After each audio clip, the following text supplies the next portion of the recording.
Boa tarde, pessoal do sétimo ano. De volta aqui para mais uma aula para vocês. A primeira aula que eu trouxe para vocês foi a aula a respeito ali do início da Idade Média, final da Idade Antiga e início da Idade Média. Vocês têm essa aula aí, é só vocês buscar aí no canal Contextualizando a História, tá bom? Esse canal foi criado para nós trazermos aqui uma aula para vocês dentro de um contexto, contextualizando o momento histórico. Então, nessa aula sobre Idade Média, nós aprendemos que o início da Idade Média se deu com o final da Idade Antiga no ano de 476, com a queda do Império Romano. E ali aprendemos ali sobre os contextos que levou à queda do Império Romano.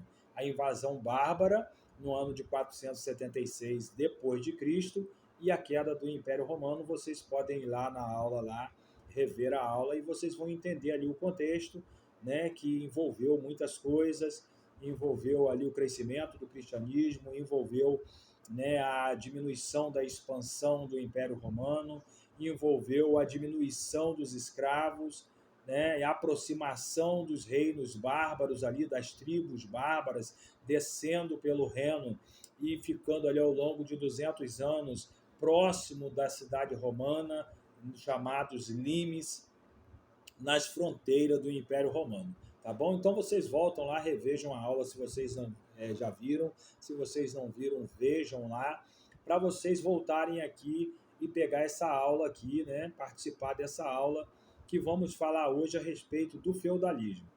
Porque com a queda do Império Romano e a invasão bárbara ali no ano de 476 depois de Cristo, as pessoas começaram a fugir das cidades ali do Império Romano, começaram a fazer um êxodo em direção ao campo, em direção às regiões rurais, tá bom, pessoal? E sendo assim, nós vamos ter a partir daí um grande crescimento populacional na região rural. E ali se criou ali um sistema político, um sistema social chamado de feudalismo. Com o passar ali de alguns séculos, a partir ali do século V até o século IX, pelo menos, se criou esse sistema chamado de sistema feudal. Tá bom, pessoal? E como que se cria esse sistema? Os reis germânicos, chamados de bárbaros pelos romanos, eles vão começar a partir do Império Carolíngio, ali no século VIII, o Império Carolíngio vai começar a ceder terras para os nobres, tá? Para manter o controle do reino, uma vez que havia uma dificuldade por mão de obra, uma dificuldade de controlar, né, ali o reino no sentido político, no sentido social. O Império Carolíngio vai começar a distribuir terras para os seus nobres. E esses nobres vão se tornar vassalo dos reis carolíngios. Vassalo em que sentido? Através de um sistema chamado homenagem, que já existia entre os bárbaros, de ceder terra para as pessoas e criar um sentido de fidelidade. As terras eram cedidas àqueles que tinham menos poder político e eles devolviam com sua fidelidade, emprestando seu exército em momentos de batalha. Esses nobres que recebiam essas terras para o seu uso, né, eles acabavam tendo que também ter servos, ter pessoas para cuidarem dessas terras. E aí que vem a questão do sistema servil. Aquelas pessoas que não tinham terras, que fugiram das cidades romanas, eles recebiam terras desses nobres, que serão chamados de senhores feudais, porque essa região vai ser chamada de feudo. Sendo chamada de feudo, o senhor da localidade é chamado de senhor feudal. E aí vai se criar esse sistema chamado feudalismo. Esse servo que vinha e que fazia um trato social com esse senhor feudal, com este dono da terra que lhe foi cedida pelo rei, e ele se tornou vassalo do rei. O que seria ser vassalo do rei? Ele passa a ter obrigações pela lei costumeira, pela lei do costume, ele passaria a ter obrigações com esse rei. Obrigações de socorrer esse rei em momentos de guerras, levando os seus soldados, os seus exércitos, socorrer esse rei em momentos de escassez alimentícia, cedendo uma parte dos seus alimentos para este rei. E qual é o papel do servo em relação ao senhor feudal, ao nobre? O papel do servo é, uma vez tendo aceitado o contrato social ali do costume feito com o senhor feudal, ele estaria preso à terra desse senhor feudal até a sua morte.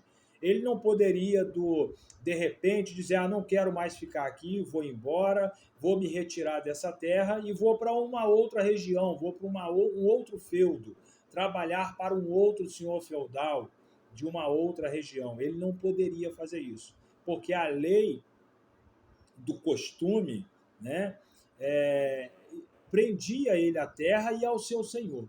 Ele só poderia sair daquele espaço, daquele feudo, e buscar qualquer outro espaço para ele viver com a sua família, se o senhor feudal lhe permitisse, se o senhor feudal desse a ele essa liberdade. Porque uma vez tendo feito o contrato com o senhor feudal, o contrato de servidão, já não é de vassalagem, aqui é o contrato de servidão. O servo estava preso ao seu senhor, ele estava preso à terra, tá ok? Ele e toda a sua família, tá bom? Tendo feito esse contrato com o senhor feudal, o servo ele passa a ter também algumas obrigações em relação ao senhor feudal. O senhor feudal tem a obrigação de ceder a terra para ele, tem a obrigação também de protegê-lo com o seu exército. Tá? O espaço desse servo, o pequeno espaço onde ele vai arar a terra, onde ele vai plantar, ele também tem a proteção do senhor feudal. A obrigação de proteger o feudo é do senhor feudal, tá bom? A obrigação do servo é trabalhar, é manter a terra produzindo e pagar alguns tributos ao senhor feudal. Esses tributos, eles não eram únicos, havia, né, alguns tributos ali a serem pagos, tá bom? E os principais desses tributos seria, por exemplo, a talha. A talha era um é, dos impostos, dos tributos pagos aos senhores feudais, através da divisão de tudo que o servo colhia, de tudo que o servo ele ali conseguia amealhar naquela terra, conseguia colher de produção naquela terra, ele era obrigado a ceder a metade, pelo menos, ao seu senhor feudal, né? Ele tinha que dar, era obrigação. Tá? Além da talha, tinha a corveia. A corveia obrigava o servo a trabalhar pelo menos de 3 a 4 dias na terra do senhor feudal. Porque a terra do servo ficava dentro do feudo. Mas o senhor feudal tinha a sua terra, separada da terra dos servos, chamado de manso senhorial. A terra do servo era chamado de manso servil.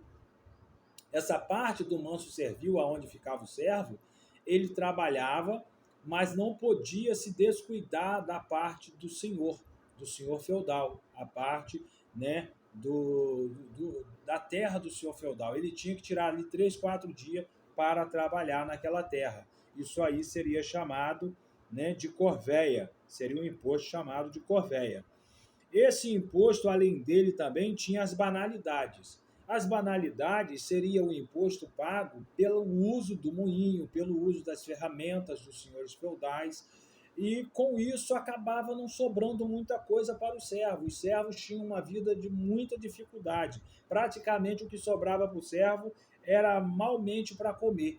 Ele não conseguia ajuntar muita coisa, não conseguia ter, né, exceder na sua produção, ter ali, né, uma parte da sua produção que ele pudesse guardar. Isso fazia com que os servos vivessem uma vida muito precária, de muita pobreza, de muita dificuldade, enquanto que os senhores feudais, viviam na riqueza, porque ele, além de ter a mão de obra do servo em 3, 4 dias da semana, através desse imposto que nós acabamos de falar, da corvéia, ele tinha que também pagar a metade da sua produção para o senhor através do imposto chamado talha. Ainda tinha que pagar banalidades para utilizar as ferramentas dos senhores feudais, para utilizar o moinho, para moer ali os grãos, para usar o forno para assar ali um pão, assar um bolo, tudo ele tinha que pagar. Então, pessoal, esse sistema feudal, político e social, era um sistema que acabava dificultando a vida dos servos, e isso foi um sistema que foi surgindo a partir do momento em que as pessoas foram ruralizando, foram saindo das cidades e tendo sua vida totalmente balizada na região rural. Com o tempo, a cidade vai desaparecer, o comércio vai desaparecer, aquele comércio com moeda vai desaparecer, porque todo o poder nesse período vai se dar pela terra. É por isso que o servo, por não ter terra, ele recebe um pequeno pedaço de terra para poder sobreviver, ele vai ser o que vai sustentar a base desse sistema, porque só ele vai pagar imposto. O senhor feudal, ele não paga imposto. Ele tem um contrato de vassalagem com o rei, e toda vez que o rei precisa de socorro, ele socorre o rei, porque o rei também é dono de terra. O rei também tem as suas terras, ele também um senhor feudal. Só que é um senhor feudal suzerano, é aquele que detém poder sobre os outros senhores feudais. Por quê? Porque ele tem o poder de rei, ele é legitimado como rei. Muitas das vezes ele pode até ter menos terras do que os outros senhores feudais, né, para ele, para o seu uso. Mas a sua posição de rei dá a ele, pelo costume, o poder de suzerania sobre os demais senhores feudais. Ok, pessoal? A igreja também vai legitimar o poder desses reis, a partir ali do Império Carolíngio, como já dissemos. O Império Carolíngio ele vai dar início a esse processo, ele vai começar a distribuir terra para esses senhores feudais, e tudo isso legitimado pela Igreja Católica, que era a igreja da época, né? Antes ali da reforma do século XVI, a Igreja Católica mandava em tudo. A Igreja Católica ela tinha total poder sobre a sociedade da época. Então ela legitimava o rei, ela legitimava os costumes, ela legitimava inclusive a servidão dos servos.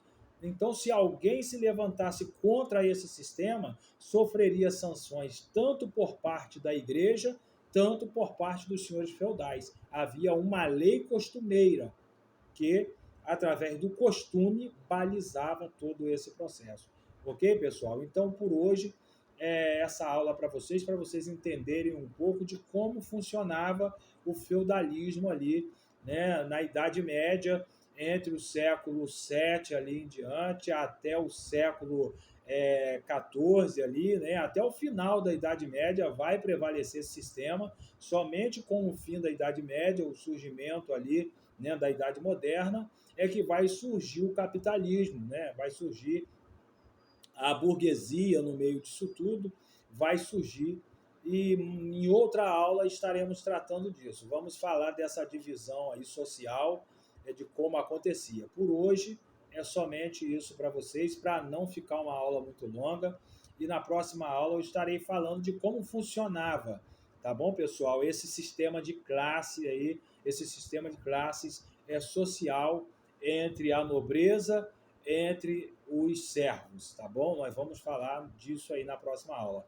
Um abraço para vocês, estudem, dá uma olhada nos livros, assistam outras aulas também de outros professores, e aí vocês vão fazendo aí, tá bom? Um parâmetro aí entre os livros, entre as aulas, e vocês vão entendendo melhor. A grosso modo é isso que essa aula tem para vocês hoje aqui, nessa aula falando de como surgiu o feudalismo dentro da Idade Média, através de sucessão de terras pelos reis aos nobres, que vão se tornar senhores feudais, que vão ceder terras, pequenos espaços de terras aos servos que estarão presos à terra, tá bom, pessoal? Estando preso à terra, só pode sair dela se o senhor feudal liberar, e também são obrigados a pagar esses impostos aí que acabamos de falar para vocês, que seria a corvéia, a talha, a banalidade e também a mão morta, não é? Não vamos esquecer da mão morta.